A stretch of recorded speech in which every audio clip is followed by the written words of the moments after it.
Hello friends, my name is Nick and this week's plant of the week is Aeschynanthus longicaulis, commonly referred to as the black pagoda lipstick plant. And this is probably one of the most showy lipstick plants out there. Has some really beautiful foliage on the front side and it also shows through on the back side with that beautiful purple coloration, making this an incredible trailing houseplant. It's really wonderful to see from below.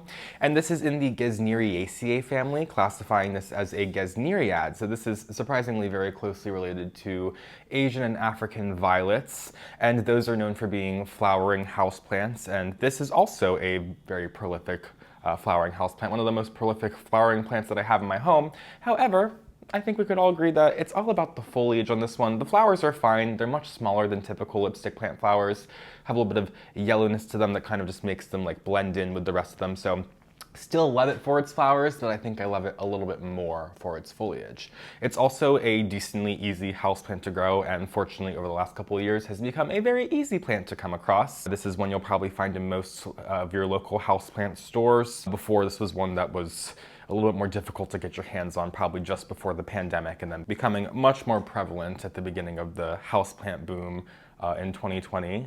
Hello, sweet pea. How are you doing today? So the care for this is very easy for the lighting situations. This does well in just like standard indirect sunlight. I pull this a couple feet back from my windows. I have east-facing windows here in my home, and I have two of these plants growing. This is the one that looks a little bit better, I would say. And this one is probably like 4 feet, maybe 6 feet away from the east-facing window. Same with the other one, just maybe pulling it back a couple feet more than that. And it's been doing perfectly fine.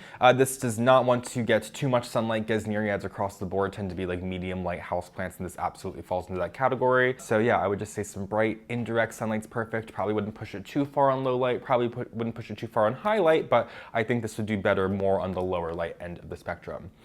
For the watering, this is not one you have to water too often. In fact, this is one I kind of perform my taco test on. There's only a couple of groups of houseplants out there that I use my taco test on, and lipstick plants are absolutely one of them. The taco test being where I take a leaf and I kind of squeeze it like I'm squeezing the leaf upward like a soft or hard taco shell. If the leaf is barely budging, or if I was going to fold it up all the way, it would snap and break. That means this plant is well watered. But if the leaves are really giving and they fold up completely without any breaks, you will be able to tell when you're squeezing the leaf if you should or should not be squeezing it. But if it folds up all the way, then it's time to water this houseplant. Particularly feeling the leaves that are fully developed. If you're feeling a leaf that's developing, it's always going to feel loose and flimsy, so just something to keep in mind there. But definitely one that I'm not watering as often as some of my other gesneriads that prefer to be more on the moist side. So this one kind of differs from other gesneriads there, but that also kind of makes sense because this has much more woodier stems and the leaves are much more succulent in comparison to many of the other gesneriads that we are probably used to. I would recommend choosing a soil that's a little bit more geared towards like a Hoya plant, one that's going to be looser and coarser, include things like orchid bark, perlite or pumice or charcoal, as this is going to continue to stray from the care of many of its relatives. You're not going to want to use an African violet soil for this. It is not going to appreciate that loamier soil. This wants to be in a soil that's more geared towards epiphytic houseplants. And speaking of Hoya, this is probably giving you much more of a Hoya vibe and aesthetic in comparison to those other gesneriads that I mentioned, like the African violets or apicias, for example. Still has some wonderful foliage like apicias, but in care, 100% different. These will do fine in warmer temperatures. Gesneriads across the board really do like warmer temperatures. You are going to find that all of them appreciate that. So you're not going to want this to go below 60 degrees, probably no higher than like 90 degrees, pushing like 100 degrees. You're not going to have good luck there. Probably cause some leaf damage at that point, but in that sweet spot that you have in your home, it's going to do perfectly fine. You're only going to really have to worry about that if you are putting your lipstick plant outside at all throughout the year.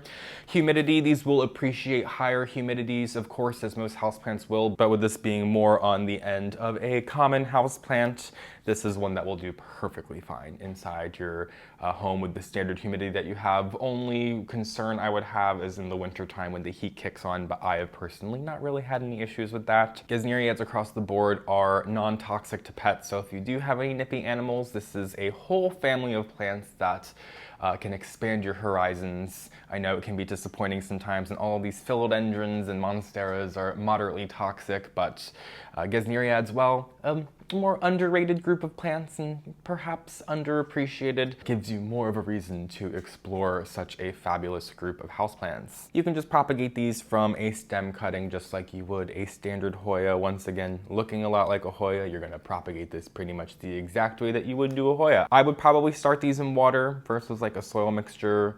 Maybe you could try out some moss. The stems on these are just a little bit more woody, and I think you might just have a little bit more luck upkeeping these in a vessel of water than a pot of soil, unless you're working with some really humid conditions. And I don't think I've had any pest problems with these before. I'm like looking over my plant here to see if I see anything. I've always had a couple pest problems here and there going on in my home, but I just really have never, as far as I'm aware, had any issues with any of those pests on my black pagoda lipstick plant or any of my lipstick plants in general. So definitely a great group of plants to try in the home if you are a beginner gardener or if you're just trying to dip your toes into some other groups of houseplants. I think this is absolutely a gateway plant into the ever so lovely family of Gesneriaceae.